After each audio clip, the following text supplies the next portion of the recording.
صلاة دائمة بدوام ملك الله.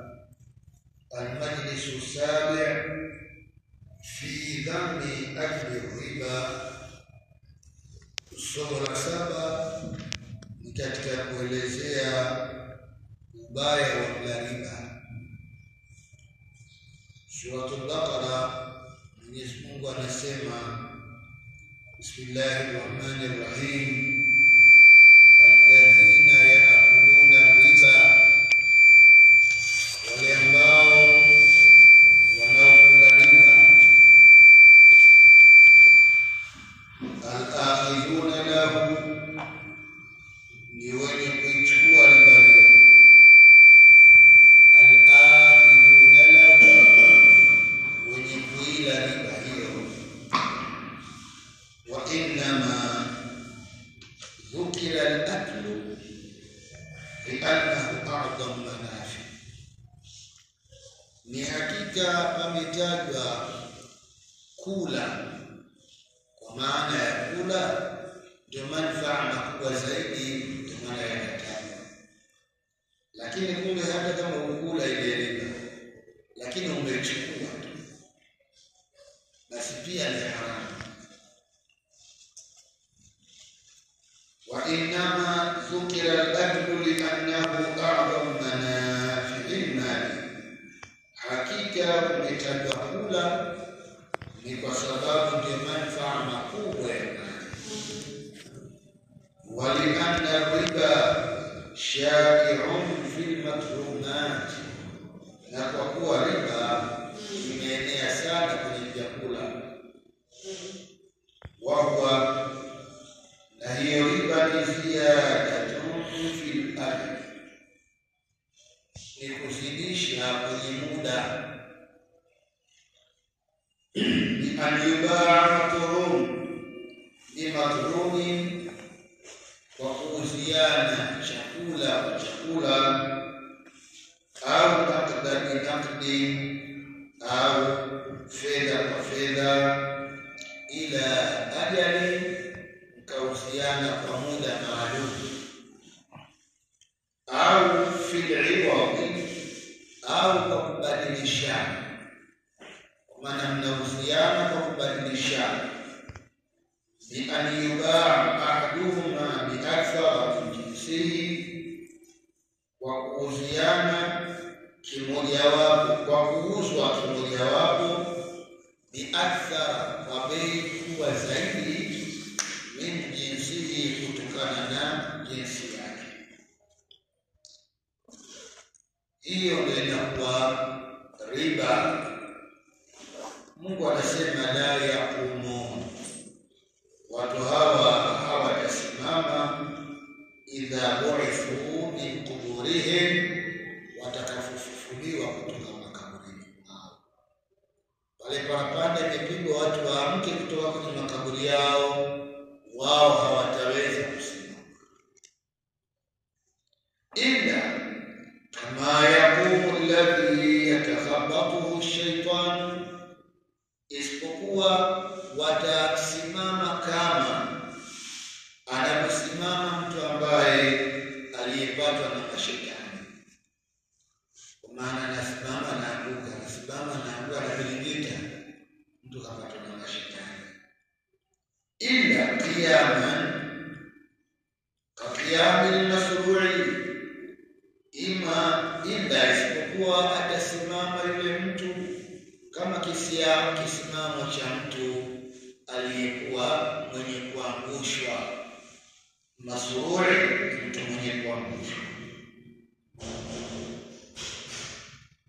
Wa huwa walidun ala ma yaz'umuna min anna ash-shaytan yakhbitu al-insan fayasqut. Na neno hili hupita, wa huwa walidun, neno hili hupita ala ma yaz'umun, ile kiasi ambacho watu wanachodai, anna ash-shaytana yakhbitu al-insan, kuwa mwanadamu anamangusha mwanadamu, ndio fayasqut, akapiga mwereka akawa na bilimita.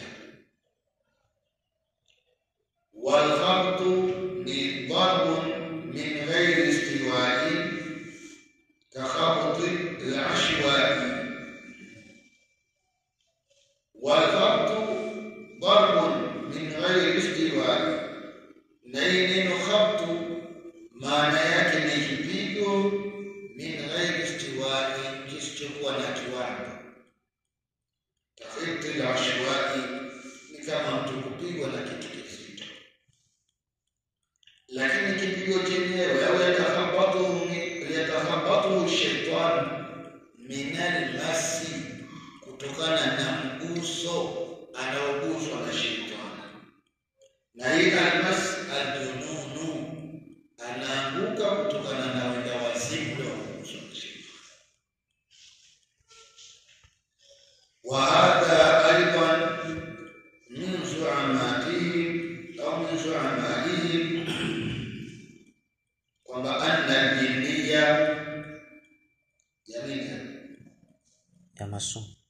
yamasu fayaghlitu aqlu. Na hili pia ni katika madai yao watu. Ni nini?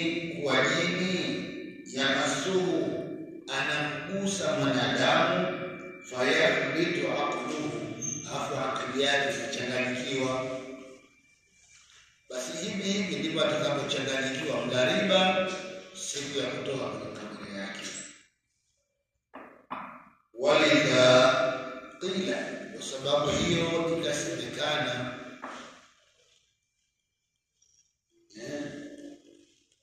kwamba janna rajulu, kwamba mtu amepata wazimu. Janna rajulu wa huwa muta'alliqun bila yaqumuna, nayo hii min al-masjid ni yenye kutaalaki, ni jani na majruhi, ni yenye kutaalaki bima bila yaqumuna, kwenye fiili pale la yaqumuna, ay la yaqumuna min al-masjid, hawatasimama hawa kutokana na ule mguso wa shaitani, alladhi bihim bisababi akli riba, mguso ambao wako nao wao kwa sababu ya kula riba, au biyaqumu, au inawezekana ikawa ile mutaaliku biyaqumu kwenye ile yaqumu, au biyatakhabatuhu, au kwenye fi'li yatakhabatu, inaweza ikawa mutaaliki yake ni hapo. Fayakunu nuhuduhum wa suqutuhum kalmasru'ina, basi patakuwa uinukaji wao na kuanguka kwao kalmasru'ina, kama vile watu wenye kupiga mwereka wawenda wazimu. La lihtilali uqulihim, lakini si kwa kuchanganyikiwa akili zao, walakin lianna Allah arba fi butunihim ma akaluhu min ar-riba, wa Mwenyezi Mungu atajaza kwenye matumbo yao ma akaluhu, kile walichokila, min ar-riba, alafu fa athqalahum, kisha Mungu atakitia uzito matumboni mwao. Dhalika biannahum qalu, wani adhabu hiyo itakuwa kwa sababu wao wamesema, hao wala riba, kwamba innamal bay'u mithlu riba, hakika biashara ni mfano wa riba. Wanaihafifisha hivi ili wapate kuila hiyo riba. Aidhalika al-iqab, adhabu hiyo watakayoadhibiwa nayo, bisababi annahum nadhamu ar-riba wal bay'a fi sirkin wahid, ni kwa sababu wao wameipangilia riba na biashara kwenye njia moja, liifdhaihima ila ribhi, ili kupitisha mambo mawili hayo kwenda kwenye faida. Fastahalluhu istidlalahu, wakaihalalisha riba kwa uhalali wa biashara. Fakana al-aslu innama riba mithlu al-bay', asili ikawa kuwa hakika riba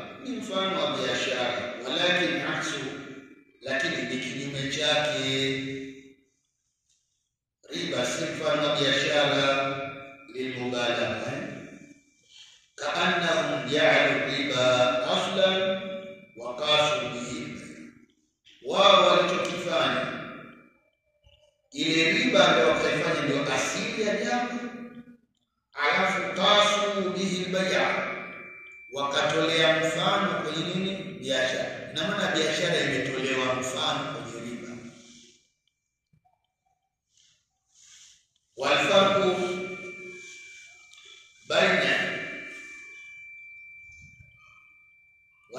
bayinun, lakini tofauti hapo iko wazi. Biashara ni nini na riba ni nini? Fa inna man a'ta dirhamaini bi dirhamin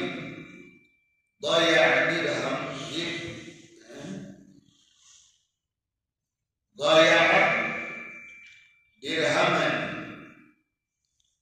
hakika mtu ambaye ametoa dirhamu mbili, bidirhamin, kwa dirhamu moja, ضيع dirhaman, kapoteza dirhamu moja.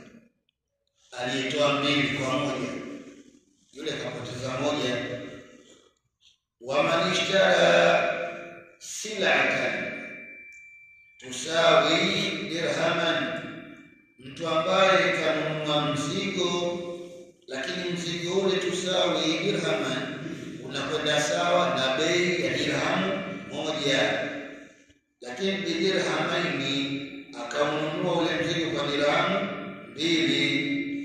Fala'alla misafu alhajati ilaiha, huenda pana haja iliyogusa kwenye tukio hilo la bei, au tawaqqa.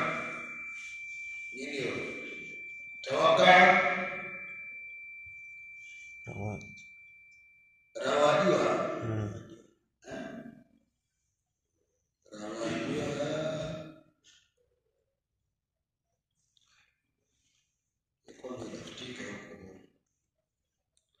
au tawaqqa,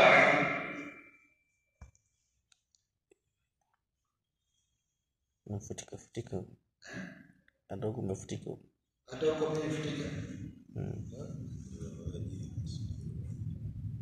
inaonekana kama re, lakini inaonekana kama se. Sasa haya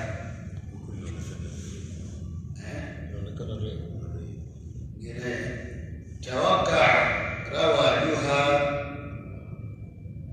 yadiburu hadha al-ghib, basi panatuka ndani yake faida yake, lakini yadiburu hadha al-ghib, hiyo faida ndio itakayounga ule mpunjo. Wa ahalla Allahu al-bay'a wa harrama ar-riba, Mwenyezi Mungu amehalalisha biashara akaiharamisha riba. Yani hapa kaika wazi kabisa, harama na ahalla, hiki takihalalisha, hiki takiharamisha. Inkaru litaswiyatihim, Mungu amesema hivi kwa ajili ya kupinga ule uwekaji wao sawa baina ya riba na biashara. Wa ibtali al-qiyasi bi mu'arabati an-nas, na pia Mwenyezi Mungu amegomba kwa ajili ya kule kuweka kwao kiasi, bi mu'arabati an-nas, kwa kupingana na nafsi. Qadhi Baydawi ndio amesema hivyo.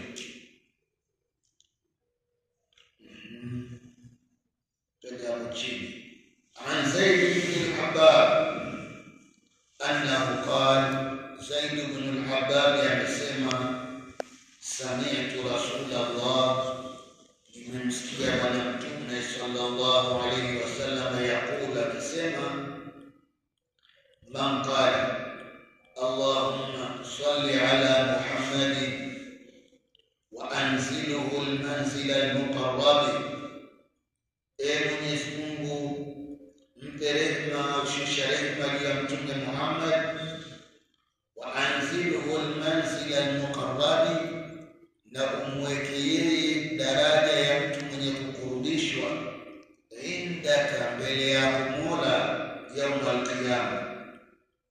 Mwenye kuyasema maneno haya, wajabat lahu shafaati, shafaa yangu itamthibitikia mtu. Bwana Mtume anasema kwamba maombezi yangu yatamthibitikia mtu huyu kwamba siku ya Kiyama nitamwombea.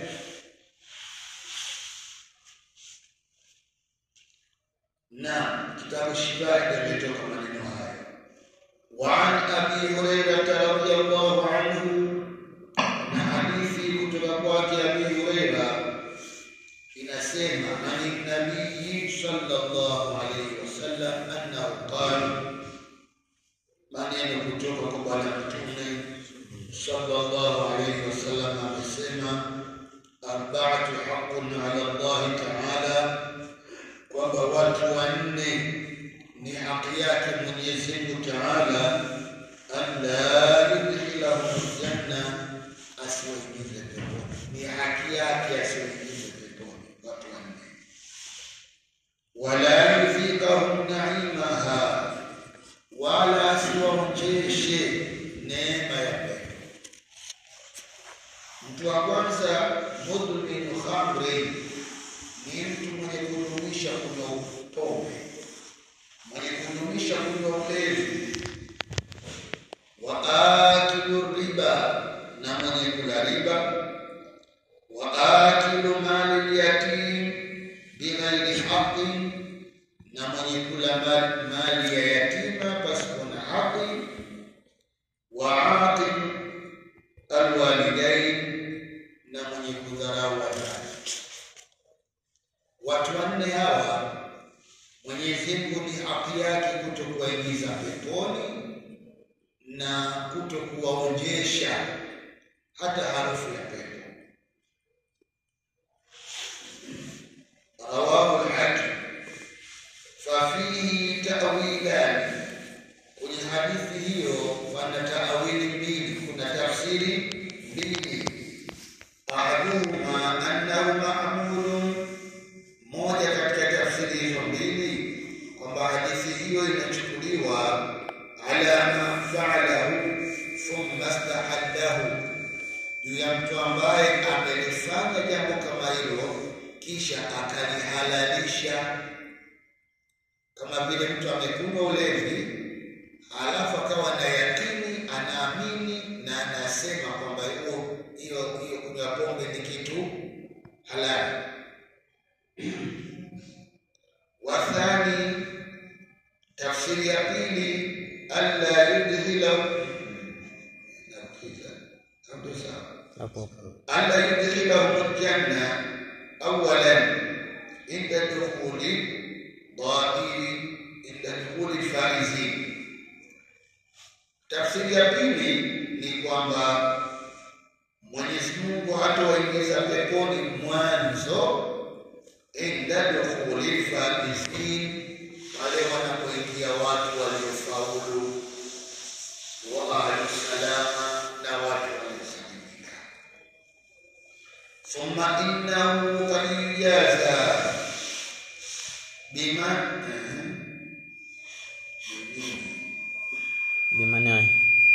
Thumma innahu qad yujaza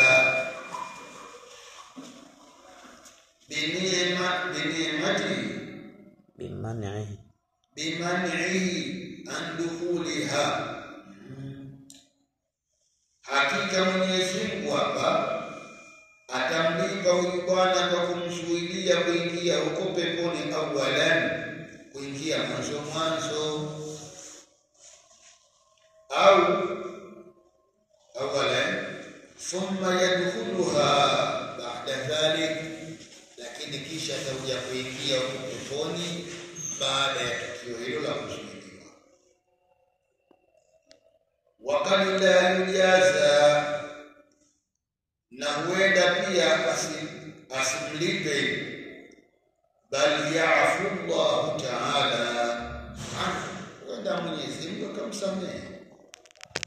Maki makosa yote Mwenyezi Mungu yuko tayari kuyasamehe, ila kosa la shirki ili Mwenyezi Mungu kulisamehe imekuwa kwake ni ngumu, hataki kabisa kulisamehe.